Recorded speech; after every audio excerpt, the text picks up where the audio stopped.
Hello, good evening. I'm Oral Gibbs, and welcome to Oral Gibbs Live. And we're coming to you live here from World Star Studios at Amsterdam Shopping Center. And with me this evening on Oral Gibbs Live is none other than the man himself, Mr. Elton Jones, former commissioner in St. Martin. Mr. Jones, how are you doing, sir? Fine, thank you, and thanks for the invitation again. Hope I could give some more information to our people for the holiday season. Well, I got to say, you broke the record for 2015 for being here more than anyone else. Well, I am very pleased to be able to get some kind of record, I guess. You know, it's been an interesting year because you've been very outspoken. You have been writing articles, letters to the editor. You appeared on this program, and the majority of people that I speak with are in agreement with most of what you've been speaking about. Well, I tried. What I've been trying to do is inform the people and tell the truth. I don't want to slander anybody or make up stories. If I get a tip on something, I try to research it to make sure I have the fact. I don't want to be sensational and say things that is not true, because all of the people in this community, in government, or in other associations here, I know them. They are the same people you're going to pass on the road, up or down. So it doesn't make sense to slander and libel anybody. So the information I get, if I can't verify it, I wouldn't really write about it. I think in my mind, what I'm trying to do is keep the politicians and the leadership honest. Speak truth to the people and let the people decide. It cannot be that the people only become important when there's a crisis. The government has been acting as if government is their private little business, a big secret, and only because there was a cabinet crisis, the government fall, everybody runs to the people now. Now the people get to hear. They go to meetings in Palatino, they go to meetings all over the world, and the people never know what the meetings are about or how it would affect their life. The same thing was happening in the Netherlands until the former parliamentarian Roland Duncan got in the central government. Then we begin to understand what was happening when you go to Curacao. And that's the way it's supposed to be. It's a democratic society. It's the people's right to know. The politicians not doing the people any favor to tell them how they are being represented and what is being asked of them. That is expected. If you don't let your people know what's happening, it's unfair when there's a crisis to ask them to pick a side. And that's what we do. We have the country divided, picking sides based on colors, and that is wrong. Well, you know, we had a crisis just recently, and there was a decree that the governor signed, and according to that decree, elections were supposed to be held on the 9th of February 2016. Yeah. Now, there's a second decree by the current administration, and they're calling for elections on the 26th of September 2016. You see any problems there? First of all, I think the politicians are playing with the system. There's no seriousness. Everybody's trying to outwit the other. I think, as I said in the program before, I believe when a government gets a vote of confidence, they should go home, top out. But if the possibilities, you let the possibilities exist, because that's not the first time we had a cabinet crisis. They know these things are possible, and then you have a decree. And there was one opinion and different opinions. Anyway, the decree was signed and snap election was set. Now the rule said that the snap election should be within 90 days. The incoming coalition of 8 now decided no, it was supposed to only go into effect. It was post-dated, so it goes into effect the 15th of December. So before it goes into effect, they could change it, which is legally possible, but I don't think it's morally so, because it's playing with the feelings of the people. And I read in the newspaper today that the new decree for the September 26th on the dissolution of Parliament and the calling of elections goes into effect immediately. I'm not too sure that is correct, because I believe these things have to be published in the Gazette. They have to be known, and then they become effective. So I don't. But I think it behooves us, if we really build in a nation, to speak truth to the people. Let the people know what is really happening, and then let them decide how they go. We cannot continue to divide are people along political lines. You know, Minister of Finance, Mr. Richard Gibson Sr., shocked everyone when he mentioned our current debt. And at the same time, it seems like people don't really care about it.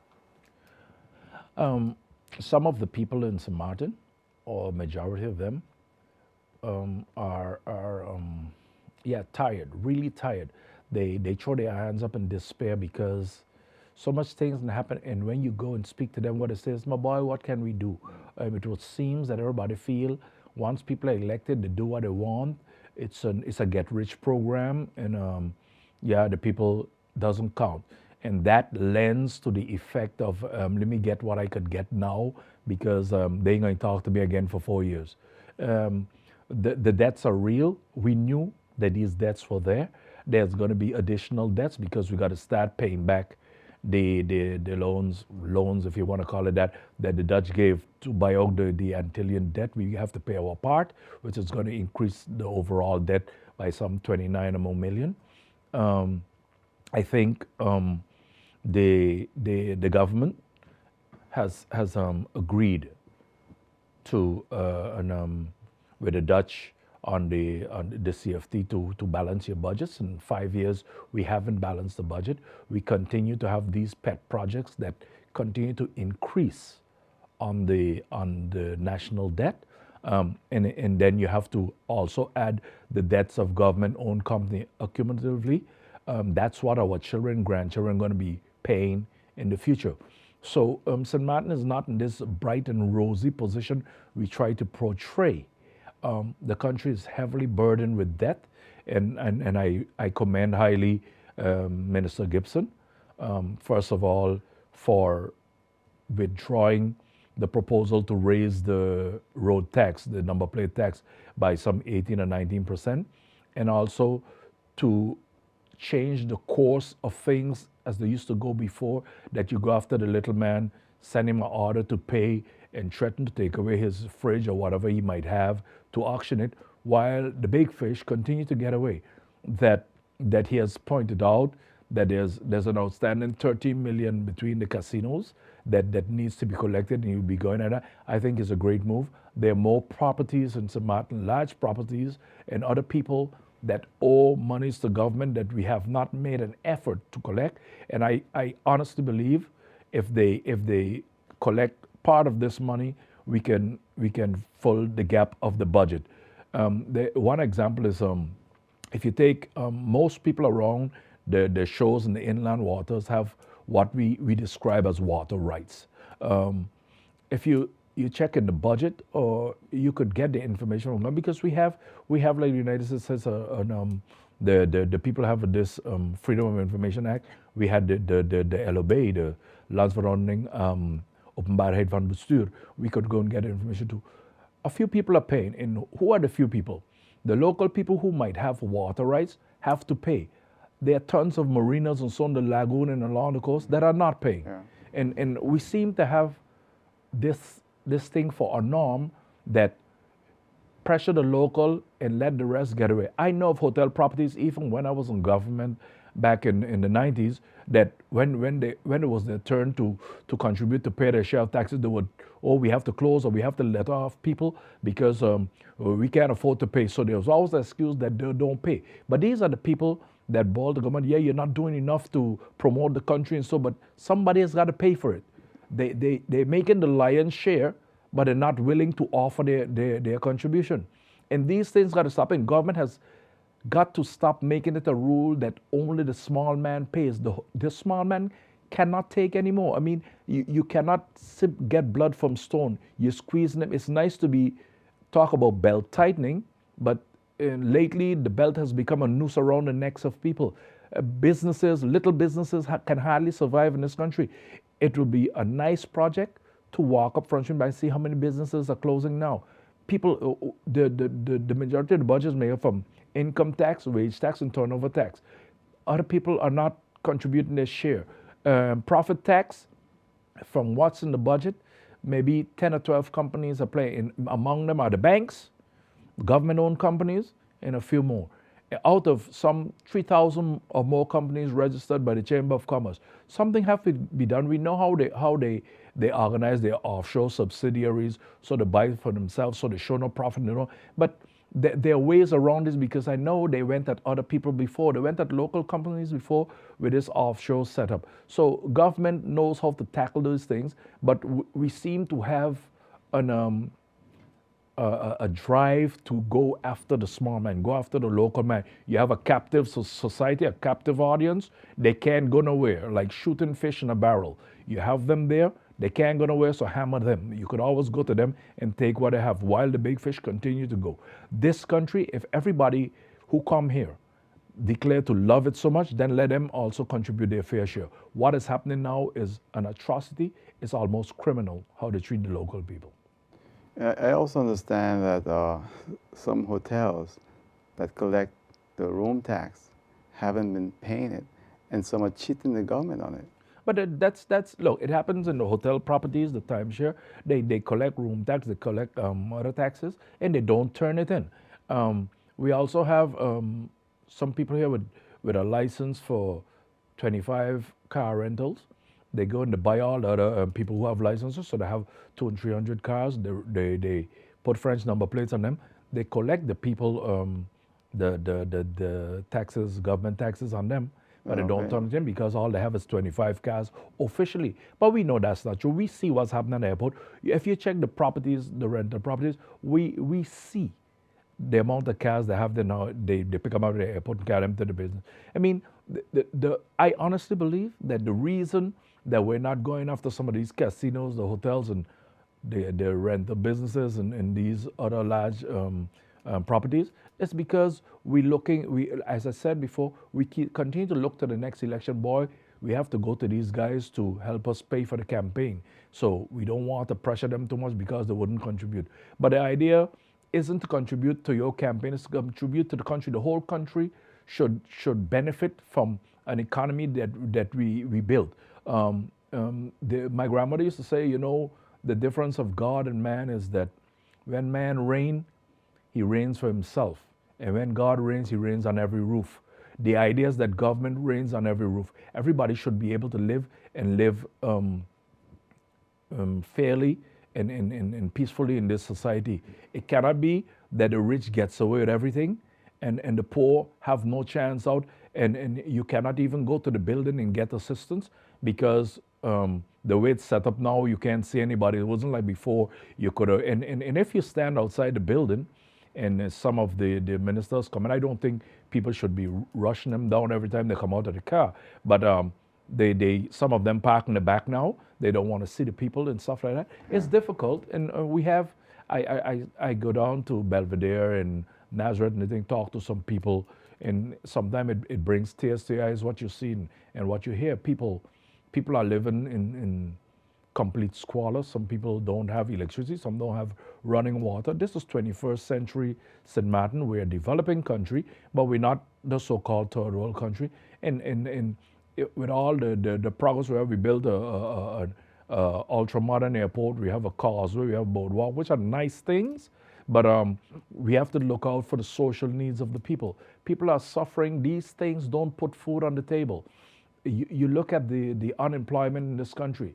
It's still in double digits. Among the young people, it's over 25%. Those are not my figures. Those are figures from the Statistic Bureau. So government knows what is wrong, just that they don't seem to want to tackle it.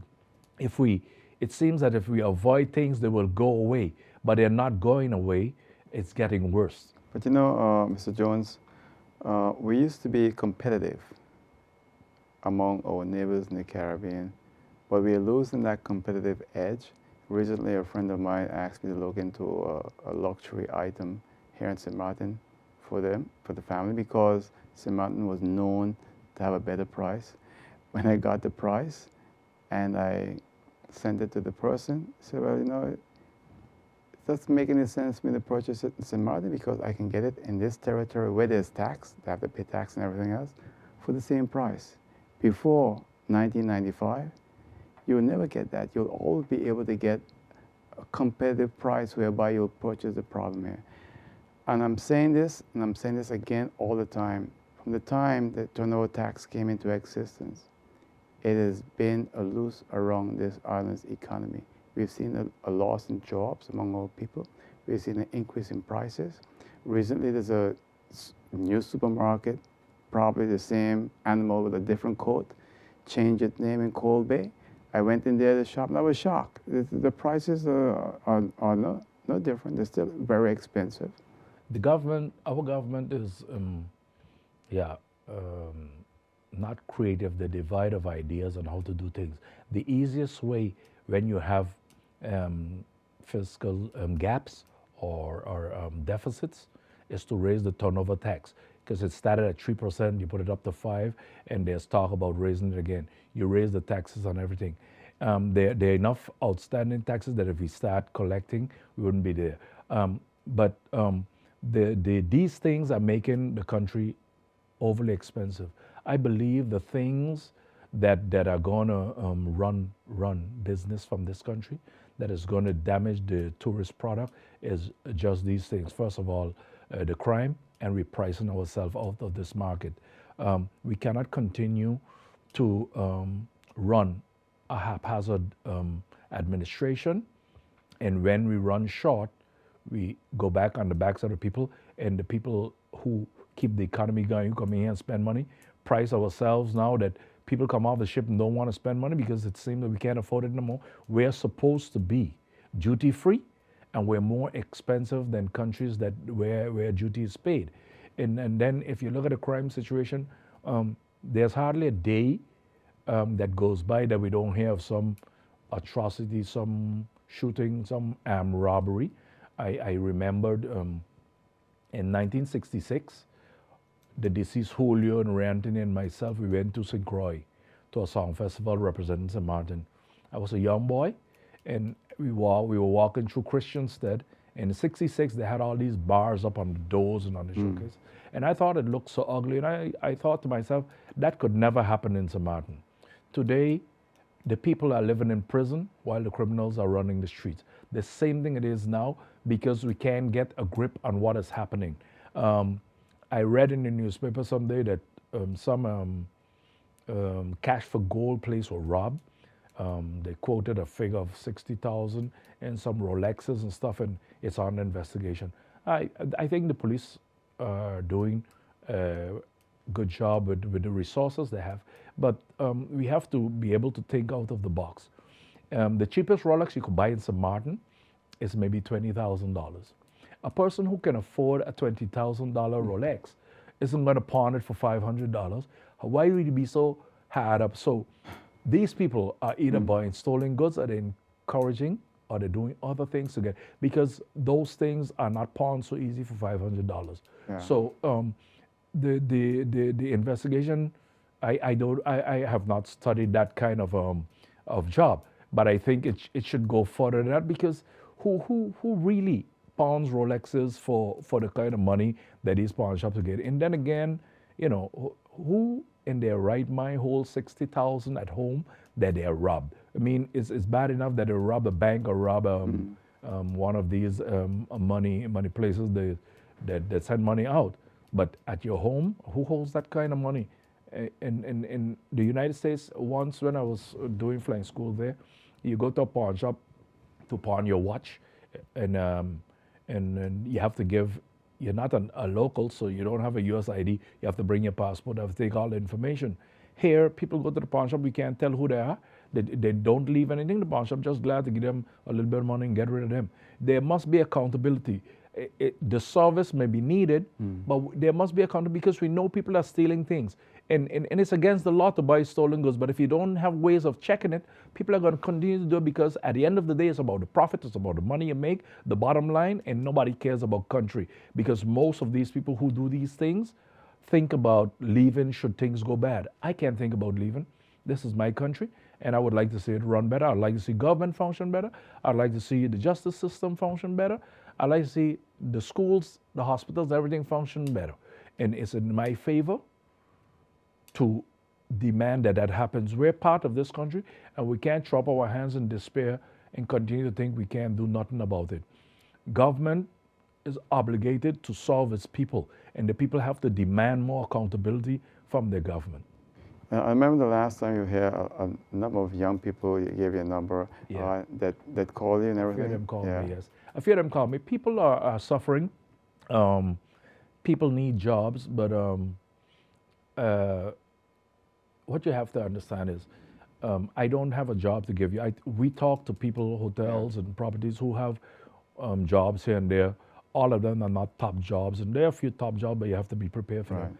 But you have to come and we go together, help you fill out the forms and stuff like that, and do the interviews.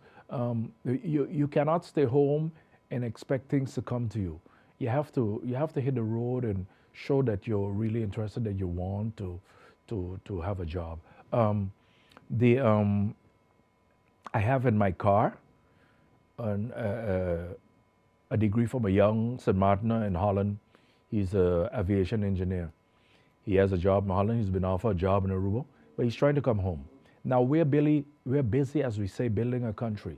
We have aviation sector. We have the civil aviation sector, and they need these things because you have to investigate incidents, accidents, and check airplanes for the airworthiness and so. So you need these things. I don't understand why it's easy for our people that we sent away. We gave them scholarships. We send them there, so we know they're out there to go through school, get their degrees, and then have problem coming back home. We go to the airport and we have like a party waving them goodbye. Nobody seems to welcome them back. It seems like you shouldn't come back. We're glad to get rid of you.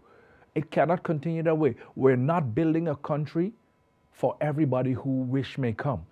All the positions, and this is not only said by me, and in government themselves, they know.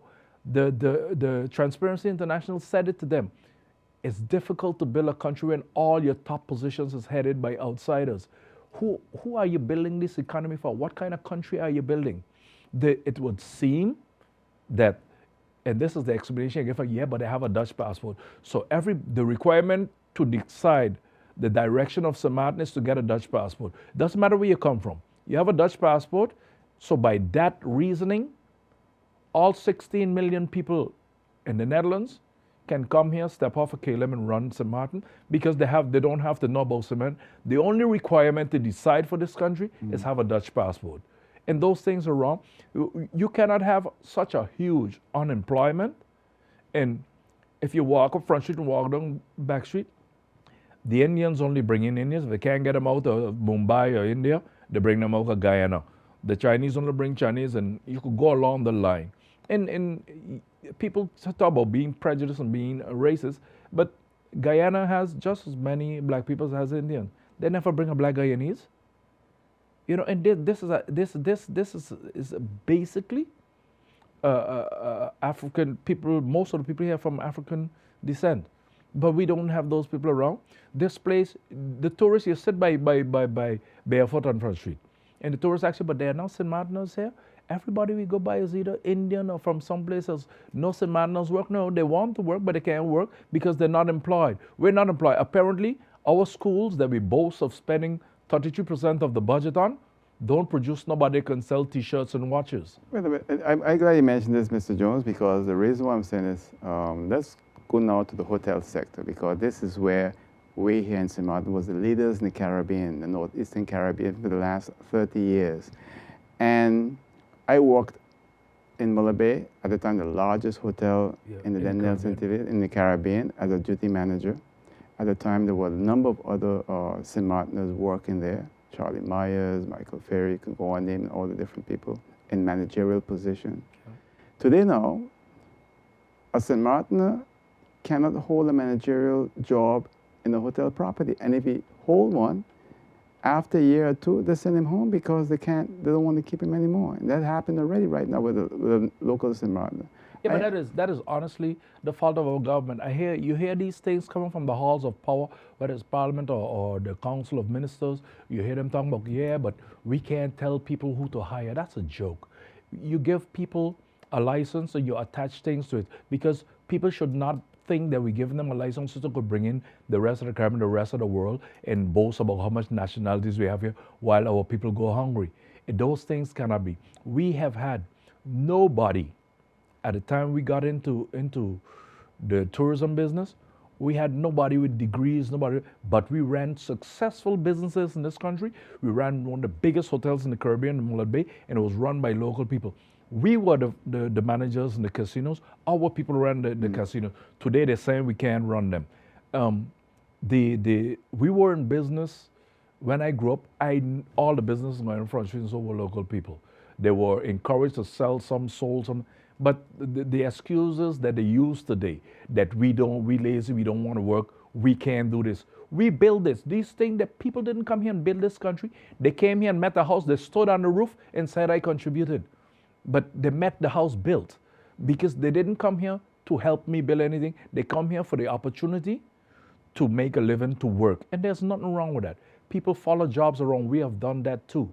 But people must be reasonable and understand we build the economy to benefit our people. We could not have built it to benefit all who wish may come, while our people, our youth, there are a lot of delinquency in this country, but part of it, not all of it, but part of it is because they can't get food. People do not decide to starve and die on the rock like a wilk. People gonna take action. Sometimes it's bad action. Most of the time, the actions are bad. But we have to cater for the less fortunate. These people have a right to live also. It is their country. And it cannot be that we continue to give work permits and resident permits for all who wish to come, while our unemployment keep growing among the general population and goes through the roof among the youth. It is absurd. It is all. It is. Some kind of that in itself is corruptive. Because how can you do that? How can you honestly say you're governing or administrating a country, you're representing the people, defending their country, and these things happen, and everybody do like they don't care. Government, they see to it that their job is secure, and if they're out of a job, they can get their salary for 2 years until they're re-employed or seek employment, because they're not going to seek any employment. If I can get paid for 2 years, why would I go look at employment? That don't make sense. But I'm saying that in itself should be repealed, because the little guy, when he loses his jobs, he even doesn't have salt to suck, and he can't get pay anywhere. He can't look for help from government. Government itself can't balance his budget. So why is it the politician can guarantee himself these perks while the little man suffers?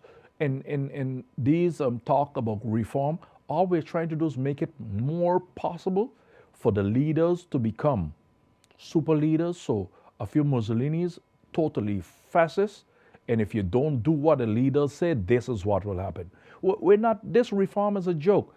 Aruba had ship jumping after 86. Aruba didn't have any political reform. You know who changed it? The people.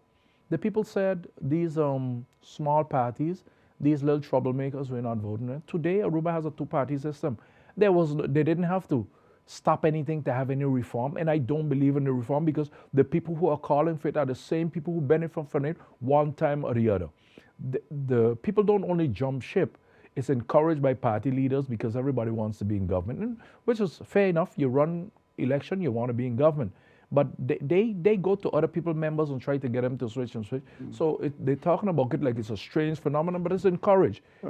It's encouraged in this country, and it's lobbied. So these people are not going to reform anything. It's kind of hypocritical too. It is very hypocritical. So Mr. Jones, when you look back at this year, 2015, how you feel about it? Some time ago, the monarch in the United Kingdom was asked about the year, and she said it was the most horrible year. This year has been horrible for much more reasons than one. There's been some bright spots, but if you look at the death of the young policeman, you look at the amount of violent crimes. The minister says, the outgoing minister said that crime hasn't really risen. It's just that violent crime becomes more protracted. Then you look at the unemployment and the way government deals with those things and the collection of taxes. Has been a horrible year. I'll take a call for you. Oral Gibbes Live, you want to call? Hello? Yes, yes. Good night. Good night. Good night. The things that you are saying, Mr. Jones, you are for the most correct. Thank you. For example, take the taxing department. I know I couldn't breathe, if you want to put that way, couldn't breathe. Well, anything of that kind. Why? Because the system saw to it that, hey, you're not getting away. Straight, back tax, back tax, back tax. And you better pay what they would regard as a handsome amount. What you're saying is correct. So they have seen to it, they have left no area whereby the poor man could survive. Listen, it is shameful to say many of us have not been encouraged as to how to properly budget so that we could in turn have a good sum of money at the bank. The system leaves a poor man in this country hand to mouth, and it's not right. Thank you. Thank you, sir. I agree with you on that, Doc. But the system in our government now seems to be the little you have shall be taken away. The people who are least able to are the ones that are being pressured the most. All citizens in this country have to pay their taxes and should pay their taxes. That there's no getting away from that. But I honestly believe if you have such an aggressive approach to collecting all that is outstanding from the little man, then go after the big guys too. You cannot have a net that lets the big fish swim through, but the little sprats are always ensnared. That's not the way government is supposed to run, and that's not democratic or fair. So we hold on to the cents while the people with the guilders and dollars get away. If we look back a few months ago, there was a talk about writing off 120 million for the University of America of the Caribbean, and one parliamentarian said no, it wasn't like that. It was the receiver wrote it off. Now the receiver have a certain amount of independence, but the receiver can't decide to write off 120 million. And I said that's not true. And even if it was, then there are ways to go after it, to go and get back at least part of it. Nothing has been done by any subsequent government to try and get it back. Okay, take a call. Oral Gibbes Live, you're on caller. Hello? Yes, good evening. Good evening. Good evening. Having elections right now don't make any sense. The time for elections is 2018. And what Minister Gibson is doing by giving the low-scale people bonus, that is great. And going after the big people with taxes, that is great. Have a good night. Thank you. Good night. I agree with you. I think Minister Gibson has to be commended because his bold move. I think no minister before, none of the leaders before stood up in that way in defense of the people, in defense of the little man. So that as far as the election is concerned, either way, there must be elections, and I think while the statement of snap election says that it should be within 90 days, I hardly believe that parties, even the larger parties, can prepare properly in 90 days. So that is postponed doesn't offer me any great headache. I think it's better for the people to settle down and try to get their life in order and then go to election. Oral Gibbs Live, you want to call? Hello? Yes, Mr. Gibbs. Yeah. Very interesting program. Good night, Mr. Jones. Hey, Thank good you. night, man. How's it? The topic there with these kids that you, Mr. Jones, were talking about, I experienced that firsthand. We work hard, we send our kids away, you understand, to get studies abroad. Now, my child came back, went looking for a job. You know what they tell the girl? She needs experience. They're looking for experienced people. She is qualified for management, hotel management, and they're going to tell her she needs experience. But they're going to hire a general from Curacao, and he doesn't have no experience because he just came out of school, the same school my daughter went in. That to tell you what kind of people we got on here. So I think the politicians them is getting a cut under the table. That's why this thing is going on, and it has to stop. It really has to stop. Okay, guys, I continue. All right. Thanks, man. Well, I don't know if they're getting a cut on it. I know most of these businesses contribute to the campaigns and that influence some of the decisions. But I give you an example, a good analogy. And in 1979, I was asked to get involved in politics by the same now Minister Richard Gibson. We were going to be forming at that time the SPM. I used to work at the airport. In those years, we flew around the world for $5. So I wanted to go to the Bahamas because I heard so much about the Bahamas and what they do for their people. And I went to the Bahamas to see what happens there. And in the Bahamas, there was no outside company or outside individual that could buy 100% of any company. There were no foreigners who were coming to the Bahamas and getting 100% financing and getting director and degree. They had to work with a local, and the expectation was that 2 to 5 years the local takes over. It is still so today in the Bahamas. They had that foresight when we never thought of that. In the Bahamas today I was there earlier this year, April. There's one Chinese restaurant, and they get that because the Chinese married to a Bohemian, but they protect their people. In St. Martin, we're free for all. We honestly believe we're the United Nations of the Caribbean. We boast of having 120 nations here. Oh, we're so culturally mixed, but we lose what is ours.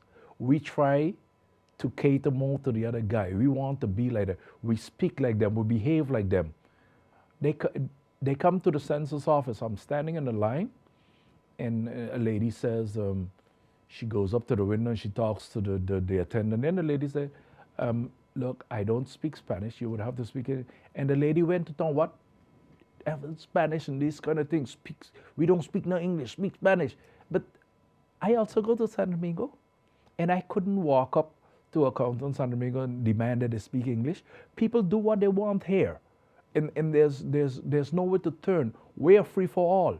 Whatever people want to do and say is okay, because the only requirement to decide in St. Martin is to get a Dutch passport. Whether you buy it, get it by acknowledgement, get it by marriage, it doesn't matter.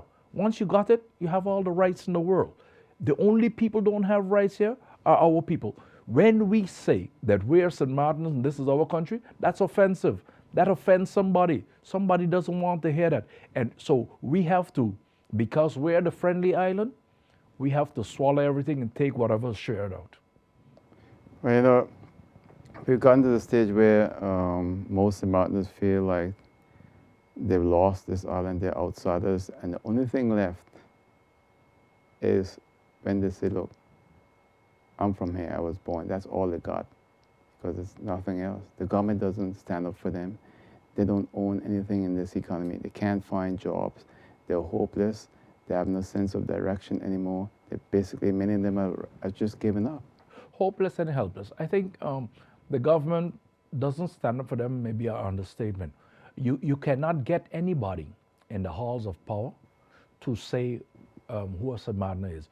We have there are people that are elected now for maybe 3 decades that declared not to know who St. Martiners are.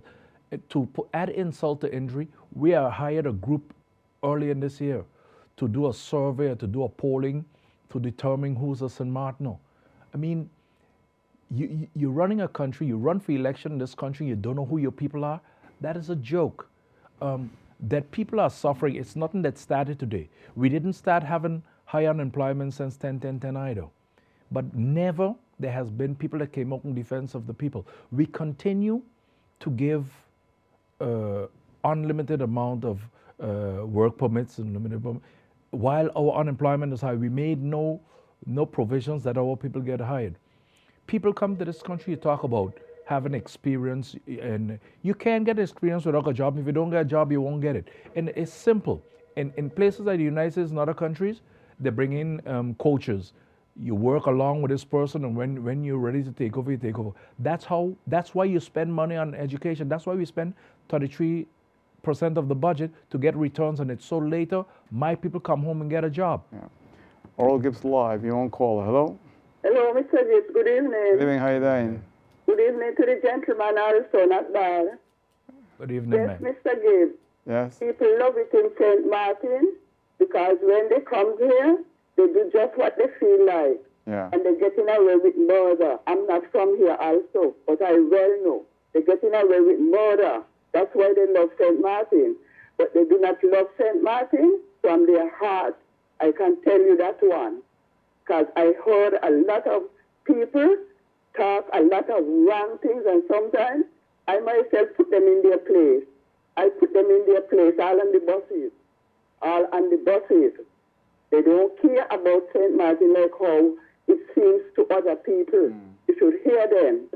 You should hear them, Mr. Gibbes. They have no regard and no respect for St. Martin. Yeah, it's a pity. That's what they come here for, to do what they feel like. And in our own country, we cannot do these things, what we are doing here in St. Martin. I can tell you, they get hard punishment. Yeah. So I call to say that. That is my little piece tonight, because I'm so hurt sometimes with some people that come here to live. I came here and I try to live respectable and not to get myself in any kind of nothing with government, with the law. I abide by the rules of the land, and I love when I can do that. So thank you all very much. Thank you. Thanks for calling. Yes, and the gentleman, I like how he is speaking also. I like how he is speaking. He's speaking the gospel truth. Yes, a stopping have to put to these things. Even if you go up on the pier up there, the people them up there is insulting you, getting on, roughing you up. And at this time, they're picking up the monies up there. And they're telling people that they do not know nothing about the guilders. How they do not know nothing about guilders and they come in here? Eh? How is it that could happen? Yeah. Eh? Yes, my daughter had to put one of them in their place sometime there. Yes, I'm telling you, they're not easy. They're not easy. People that comes here, all of us is not alike. But the majority of them, they just come in here because they're getting away with murder. I'm saying it again because I know it's the gospel truth. And Mr. Gibbes, please, I don't know if afterwards you can please give me the gentleman number for the cake. Mr. Okay. Son. All right, I'll give you after. All right. Afterwards. Okay, good. Okay, thanks. All right, thanks for calling. Okay. Good night, and Good all night. the best to you all. All right. Thank you, ma'am. Bye. Tell the gentleman to keep up the good work. I thank you, ma'am. Thank you very much. Okay, bye-bye. Okay, bye. Bye. Bye. Okay. There are a lot of people here, and when you speak out, they say you don't like this and you're prejudiced against. That's just not true. You don't have to hate anybody to like your own people. I told my friend Lenny Priest today that I will commend the former Commissioner of Police, Mr. DeWitter. He's the first person who came here, who had a top job, a poor job, and voluntarily pulled back to give a local a chance to take the reins. You hardly see that in this society.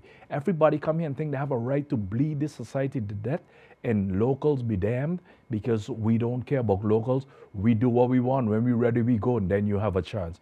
And I think DeWitt and I was not no close friends, but I think he should be commended for that. He's the first one that did it. Yeah, let me take a call. Oral Gibbes live call. Hello? You're on live call. Hello? Didn't have it. Yeah, so I think what's happening now is that we're reaching at a very critical junction of our history where I can't understand as a St. Martiner what's going on anymore, because when you look at government, government is supposed to take care of its own people first. Every government do that, except the government in St. Martin. The government in St. Martin, I've repeated myself so much with this. If you go to Curacao, in Curacao, if something happened downtown, if a hotel property will send home a lot of people, the Parliament of Curacao go down and get involved and say, because they represent their people. You don't get that in St. Martin. The people here are misused, abused, and whatever else. And that doesn't bother us. We have all the excuses, you know.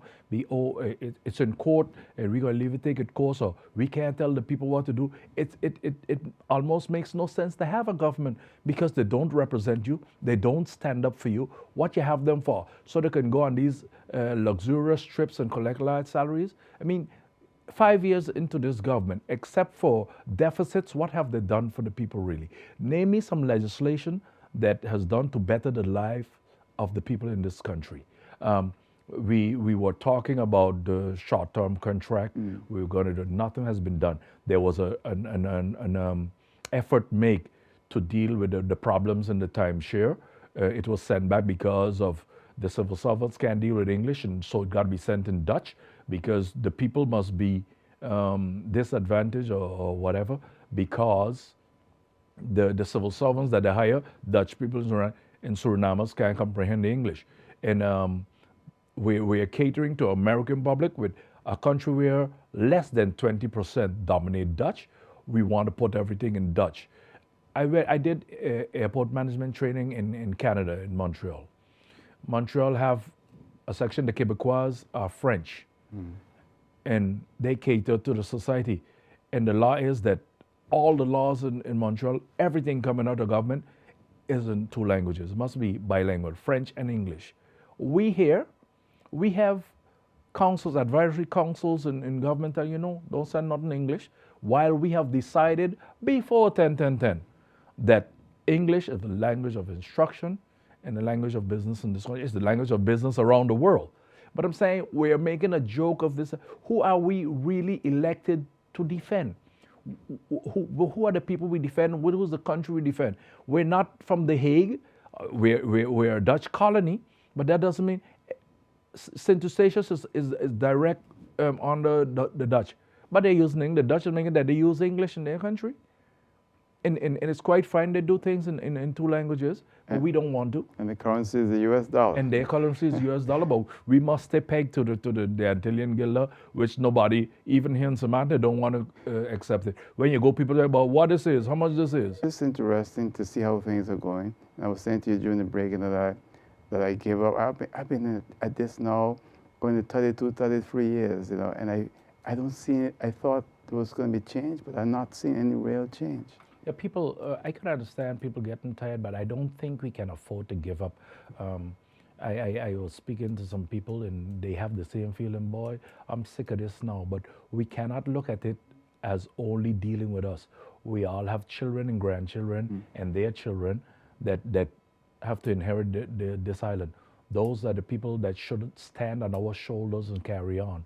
But if we do nothing about what's happening now, what do we tell our children and grandchildren? What were you doing when these things happened? When this country was taken over by outside hostile forces, what did you do? We threw up our hands in despair. We have a situation that's playing out in the newspaper now, just was handled in court with this gentleman from Holland that was hired at the SER. You have, the SER says you have no more confidence in him, and the judge said, no, but you can't prove that he said what he said. But that's not the case. If I have no confidence in you, I just can't work with you. It doesn't, how do you work with people you can't trust? It doesn't make a good working relationship. The workplace will be nothing but a war zone. These things has got to stop, but these things happen because we refuse to hire our own people in top positions. We rather have people around that we push around and pull around. We have qualified people all around the world, and we paid the scholarships. We went to the airport and wished them well when they left, but we don't go and try to find them, bring them back. We know where they are. They're registered at the education department in other places. When they go out, we know where the St. Martin House in Holland know where the people in Holland are studying. But that doesn't bother us. We find every excuse not to hire, oh, they're not experienced enough, they're not this, enough. In the meanwhile, we fill every position with outsiders. It's sensitive position in government. If you take national security, it's headed by a Suriname. What does he know about my country? What does he know about my people? What is it he's screening then? What he's looking for? Or he's taking orders elsewhere. And we're building a country, building what? For whom? You know, it's a joke. We are going nowhere fast. Like every 2 steps you take forward, you take 3 backwards. We're going nowhere fast. We keep in the same vicious circle all the time, and our people are the only people suffering. They're not getting jobs, they're not getting ahead, and they're supposed to accept it because we're a friendly island. People who are not benefiting from this multi-billion-dollar economy are asked not to do anything to spoil it, but what? Who are you saving it for? So the outsider could do. We're millionaire makers, but our government can't find 50 million to balance their budget because the millionaires we make don't want to pay no taxes. Yeah. They didn't come here to pay taxes to us. Mr. Jones, we're out of time, and you have about 20 seconds to close off. Well, I would like to thank you again for the invitation. I'd like to wish the people of my country, St. Martin, all the best for the Christmas season and all the best for the coming new year. We hope we can change things, but it could only change with your help. Have a good night. All right. Thank you, Mr. Jones, and thanks again for accepting this invitation. And that's it for now. I'll see you next time. Until then, good night. Take care. Bye.